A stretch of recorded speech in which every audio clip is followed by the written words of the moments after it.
Hey everyone, today we have Jeff Zigman on our show. Jeff is the founder of Skill Builder, a remote training platform that implements a unique learning methodology to help train employees faster and avoid common pitfalls. Now, Jeff comes from a technical background in software engineering and has held several leadership roles guiding the development of some great products throughout his career. Really excited to have you here, Jeff. Welcome to the show. Thanks for having me. Yeah, thanks for being here. So let's dive right in, Jeff. Let's talk about the founding story of Skill Builder.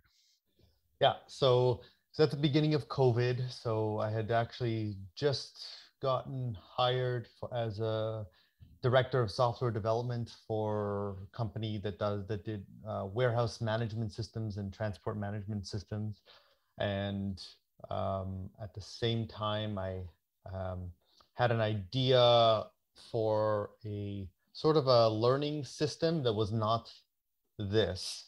And as I was implementing it, I realized that I could actually create something that could teach people new skills very quickly.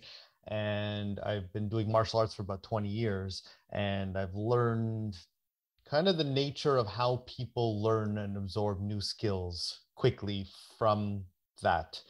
And it's something that most people don't know, because you actually have to learn how to learn, right? If you haven't learned how to learn, then it doesn't matter how good the instructor is, doesn't matter how good the material is, it's going to go in one ear, out the other for the 99% of people. And so I took the principles, my background in software, my background in business, because I've been a business analyst for 10 years also, and I combined that with the martial arts side of things to create a platform that combines both a methodology of how people need information to learn and the mechanisms people need to be taken through to learn, with a software platform that actually does that. Because really the only way to do that for somebody who doesn't know how to learn is through software. You can't do it through PowerPoint. You can't do it through long video format. It doesn't work. Gotcha. Okay. So could you tell me a little bit more about that methodology? Because that's really interesting, right? Taking martial arts, something you never really think about, and implementing it to employee training. Yeah. So part of it is that the way that people are usually taught things is somebody takes a bunch of theory, throws it at you, and then it's up to you as the receiver to try to take that and dissect it into steps to take, right? And the reason that's usually done is because it's actually very complicated to break something down into steps. So people who are trying to transmit it, they don't know that that's a far less effective way of doing it. I only learned it from doing martial arts and seeing, practically speaking, how someone could pick something up in 2 minutes, a set of movements, a process that was otherwise they were struggling with for an hour, a week, a month, and then 2 minutes they get a sequence of movements like that. Okay, a process. So,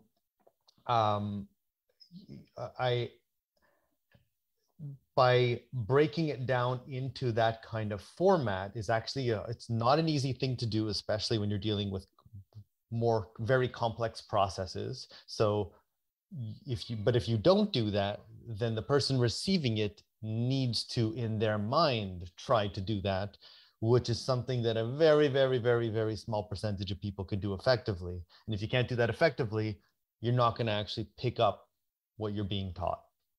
Mm-hmm. Gotcha. And so is your solution focusing on a specific industry, or how does it adapt to different industries if that's the case? So I've gone through multiple pivots in terms of that, but the focus right now, the sweet spot is it's any companies that have more on the medium, larger side. So because like startup founders would not be able to afford it. We're talking one contract could be $100,000 or more. It's not something that you'd be doing if you're a solo entrepreneur or two people. But if you have a sales team of 30, 50 people, 100 people, or you have 500 people in a company that are performing a routine process where there's common mistakes frequently done, where each time somebody performs a mistake, it's costly to the business, meaning less revenue, a sale falls through, whatever it might be, then those are really the scenarios that it's most applicable for. There's other principles that are applicable to earlier stage founders, but a skill builder as a platform is typically not, the intended market is not early stage founders for it as a platform. Right. Makes sense. You mentioned that you had to, pivot a few times as you've been kind of going through this. I think you've been doing this for about 2.5 years now. Yeah, about 2 years. Yeah. So let's talk about that journey then. What are some lessons you've learned along the way? Yeah. So I originally started, so when I was approaching it, I realized, okay, I have a platform here that can teach any process-oriented skill in a tiny fraction of the time it would take to learn otherwise. So we're talking something that would normally take 6 to 12 months or a couple of years to learn. Somebody can actually learn and pick up in 2 to 3 hours, and they'll understand it better than if they'd spent months or years. And I've had a bunch of people actually confirm that it's like matrix transmission of information right into your brain. So I was trying to find people with a certain skill to teach to people. And my first thought was, okay, maybe best-selling authors. If they wrote a book, they probably have a skill set to teach people. And then I went to, it proved not to be the best avenue. And then I started doing coaches, and then trainers. And then I ended up on some law enforcement, some trainers in law enforcement, like police trainers. And then mental health and addiction therapist trainer. I landed on one individual, and someone actually, for SaaS companies. I've forgotten about this, but it just rang a bell. Someone who was a channel chief in how to build channel partnerships for SaaS companies. So I'd actually created completely slipped my mind. I had created a skill builder training on how step by step to properly put in place get a channel partnership program going. Apparently it's something that people, not apparently, I actually tried doing something like this without knowing what I was doing years ago when I was the CTO of a SaaS company, and it failed miserably after about 2 or 3 years of trying it. And now I know why, because I was not doing the right steps. Maybe that could actually potentially benefit people listening to this. If you want, we can include that after. But I think I went on a couple of tangents here, but that's kind of how it started. And then I eventually veered. A friend of mine told me that why don't you try the corporate world, the enterprise world, because they need this kind of stuff here. And now under COVID, everyone's struggling with employee training, especially remote. And turns out it's actually quite a bit harder to solve than anyone knows, which is why everyone's struggling. And I actually figured out how to solve it. So that's kind of been the journey. Gotcha. So just a lot of just speaking to potential customers, going out, talking to them, seeing if it's a fit, and just, I guess, really going through it and experimenting until you find the right fit. Right. Yeah. So speaking to potential customers, but then I pivoted a number of times. So I was initially doing sort of a B2C route where I would be working with someone who's an expert in a particular domain, and we'd be creating this course where the idea was to try to get individual people to purchase. But getting individual people to purchase, you have to basically trying to sell each person on purchasing, which is a whole thing in and of itself. And I much more prefer the B2B route, because you make one sale and it's very, very profitable. Yeah.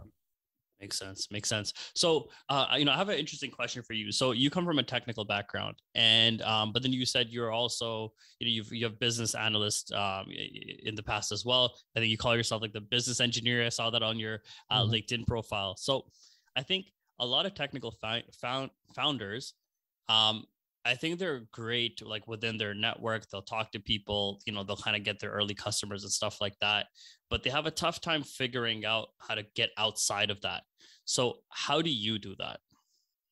Yeah, so I have I guess a bit of a unique background, because I have the technical side, engineering background with years, chief technology officer, software engineer, database architecture, UX design, project, but I also have, because I started a tech company and limited resources, I also did project management. I ended up, sometimes you don't have the best partners and you have to kind of pick up the slack from things. So then I ended up doing some sales, and I ended up having to be the one actually trying to form partnerships and talk with other C-suite execs and so on.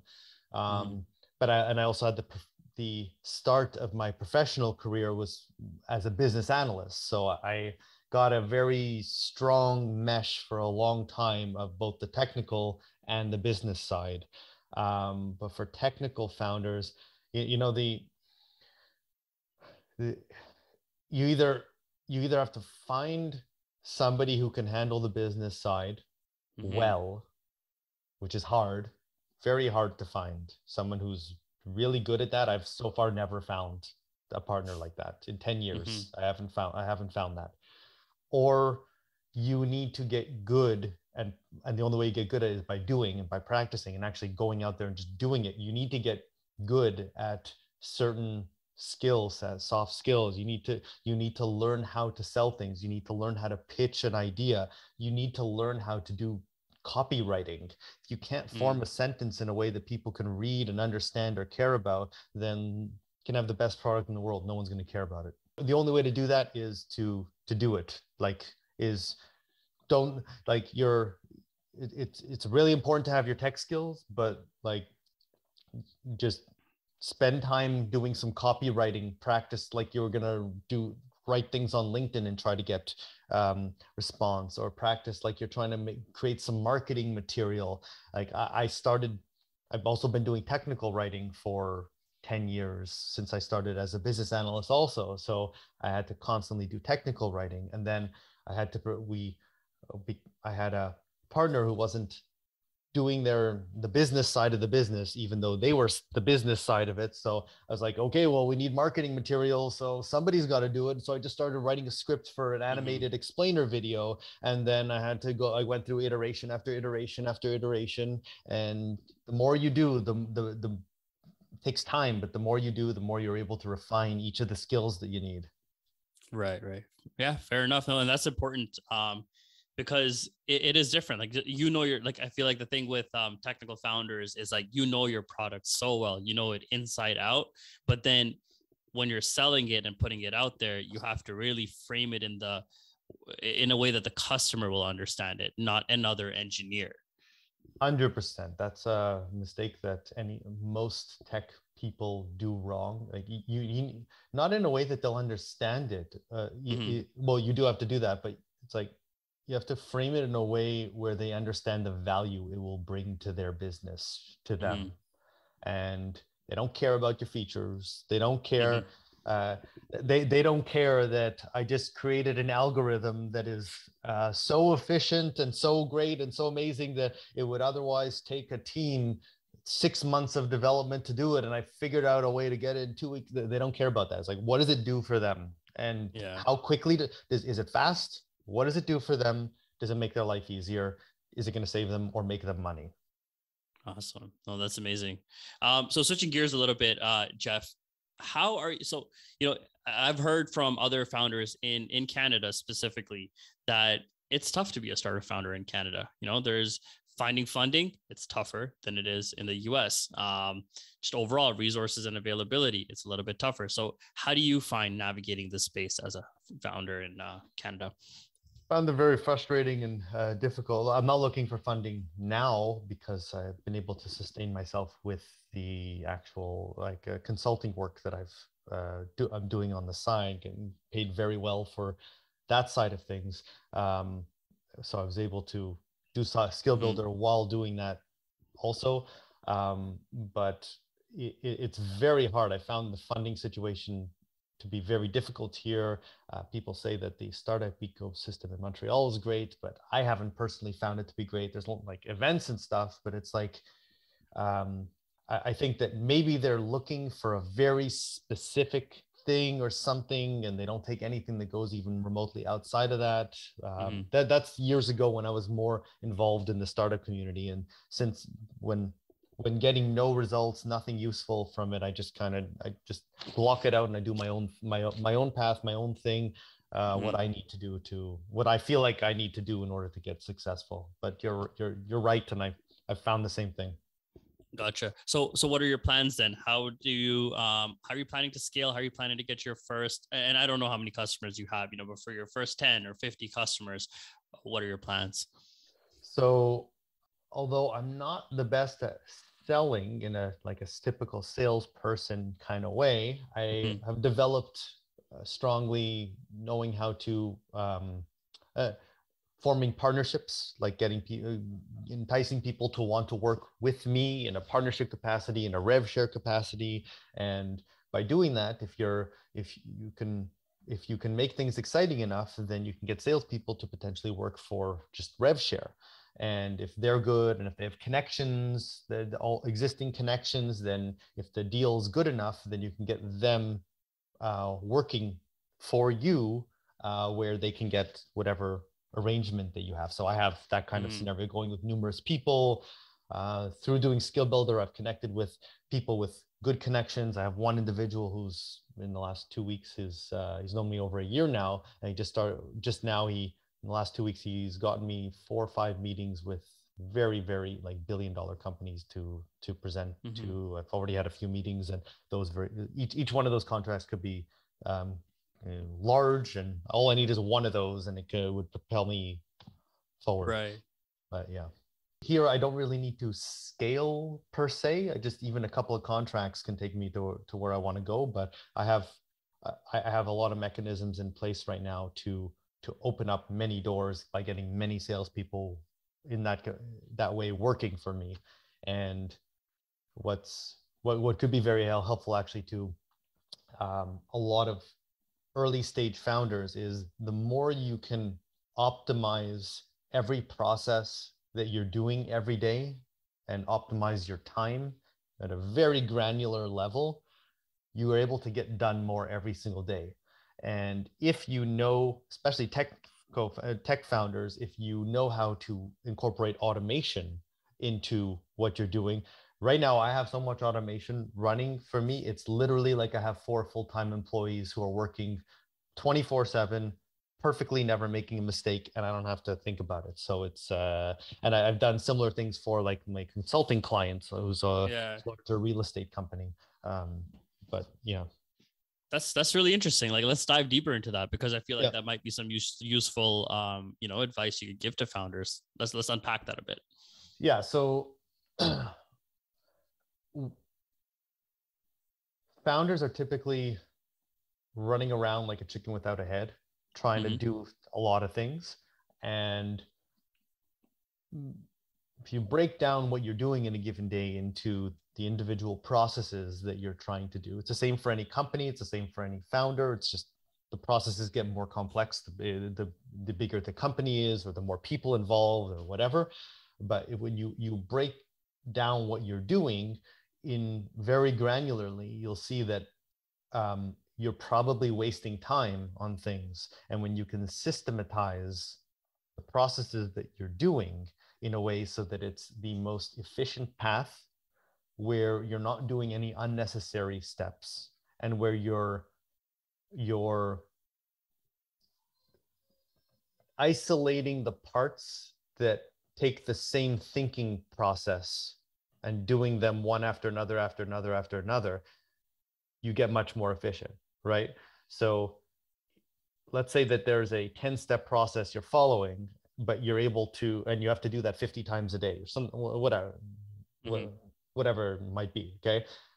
If each part of that 10-step process requires a different thinking pattern, if you will, then you have to jump your brain from the thinking process of 1 to the thinking process of 2 to the thinking process of 3, and so on.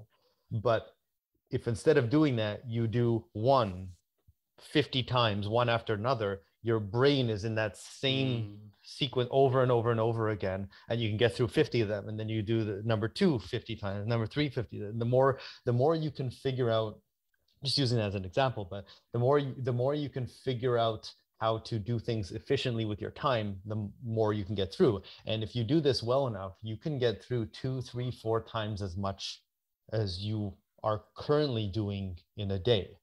And then once you do that and you optimize everything you're doing as granularly as possible, then if you have the technical expertise, because it can take time to learn this, then you can use automation tools to see which parts of those processes can be automated so that you don't even have to do them ever again. And as soon as you do that, it's for the first time you automate a process, something that was bothering you, something that's like a tedious thing that you hate doing. First time you automate that and you see it's just running for you and you never have to think about that thing ever again for the rest of your life. And it's just going to get done perfectly every single time, always. It feels like magic. And it's like, oh my God, I never have to do that again. And it's just going to get done perfectly. And I don't have to micromanage anything. It's beautiful. Yeah. No, that's amazing. That's some really great insight there. And I see, like, you seem to really have this understanding of what is the most efficient way for the brain to just get stuff done, or, in the case of Skill Builder, learn. And I think those are some of the things that you're implementing there. So, what does the future of the learning space look like? Like, what are your thoughts on that? Because remote work is here to stay. Hybrid work is here to stay. It's only going to get tougher and tougher. More and more complex skills will continuously need to be learned. So what are your thoughts on the future of the space and then the future of your product? People are going to be struggling a long time because I've broken it down over doing Skill Builder. I've broken it down into 4 essential components needed to do remote learning properly. And you can't solve it just by technology, and you can't solve it without technology. So if you don't have if you don't have them merging all 4 of those together, then it's not going to work. And it actually takes the combined, I found the combined expertise of all the of about 5, 6, 7 of the different disciplines that I've been fortunate enough to have in my background, all merging together to do that. And I've actually worked with expert trainers who've trained thousands of people and tried to guide them through the process without hand-holding them through. And every single time they veer off track and they end up doing it wrong. So I have to actually hold their hands through each step of the process, which from the perspective of the industry, people are going to be struggling with it, struggling. From the perspective of my business, every problem creates an opportunity, right? So I think it's going to be very good for my business because I've already been able to prove how effective it is and that I can do it time and time again. And that, it's a big struggle and companies are dumping millions of dollars into this and seeing nowhere near the kinds of returns that they could be or would like to be. Yeah, like learning and development departments of enterprises. Yeah, they're pouring millions and millions into this, into their employees, and it's great to invest in it. But I think having the right tooling is important as well. So Jeff, thank you so much for coming on the show and sharing your insights. If our listeners wanted to connect with you, where can they find you? So they can find me on LinkedIn. If they think that if they want to be, if they could be a fit for Skill Builder, keeping in mind that it would not be a good fit for early stage startups that have no funding. But they can go to skillbuilder.academy and there's a form over there that they can submit to get in touch with me. If they want to connect with me directly, not for Skill Builder, for whether it's process optimization, automation, what have you, or consulting, whatever it might be, then they can find me on LinkedIn. Amazing. Thank you so much, Jeff. Thanks for having me.